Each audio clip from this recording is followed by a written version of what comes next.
All right, I've got a couple updates for you here. One, this thing, we just had a big rain event the last few days, and as you can see that dent right there, maybe see it at the bottom, this thing swelled up inside the square.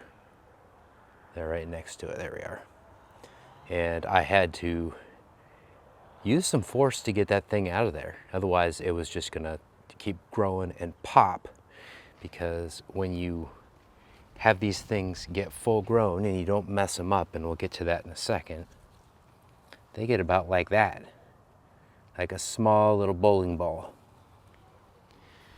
And when you mess them up, and it can happen, I'm not too hard on myself, or gonna be too hard on myself on this, but if you look at the stem on this one, right there, it is kind of brownish, whatever you want to call it.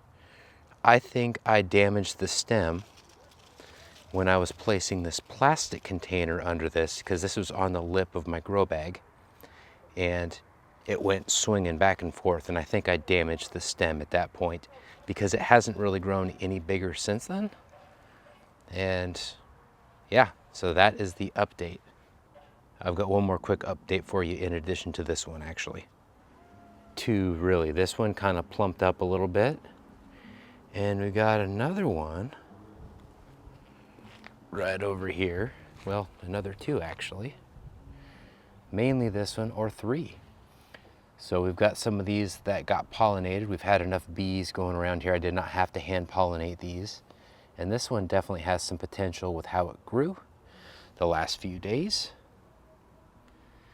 And I also, before the big rain event, I added all kinds of granular balanced fertilizer, even on my pepper here. Sugar Rush Peach, which is absolutely loaded. And that concludes this update. All right, I'm a little bit horrified, but I have to accept responsibility for this. I should have put this in a hammock, but I did not. And if I zoom in really tight there, you can see that this literally ripped off the vine. Terrible timing for that. The size is getting about where you want it to be. However, it was right after the rain event, which is why I showed you the clips that I did just before this, to show you where we're at. Yeah, so what I'm gonna do next is I'm going to slice this, see where we're at, because like I said, well, the vine's done, and yeah, there's really no coming home from this. All we've got to do is slice this. I may just slice the other one as well, and that way we can put the plant's energy for the rest of the season into the smaller stuff. And this one is already swelled up a little bit more. Before I go to bed tonight, I should probably make some sort of hammock or something. And yeah, coming up next, let's see what's going on inside the melons. Before I go run inside and grab the tools needed to slice these and see what's going on inside the melons, I wanted to at least do a couple things. This one looks like right about where you want it overall size-wise for a bush sugar baby. This one is definitely undersized, and that's looking like that. I'm really curious, and look at that stem.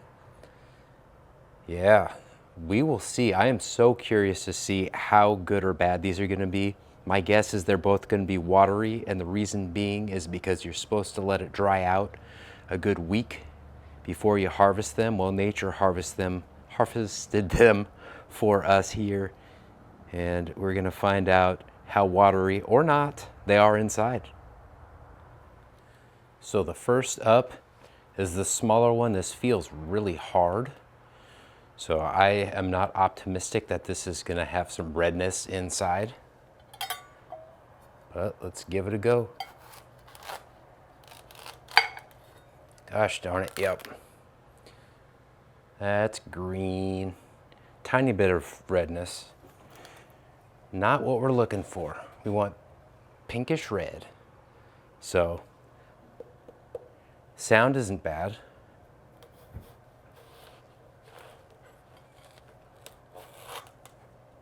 Dang. And see how watery that is? Yeah, I should have supported it. Got a little more mileage out of it. I still think some of the pink is going to be edible, but not nearly as edible as it would have been if we would have got a little more mileage out of it. Last year, I had beginner's luck. This year, I knew better, but this is just how it goes. Like, comment, and subscribe, and I will post more stuff, humbling and braggadocious, coming up soon. Bye.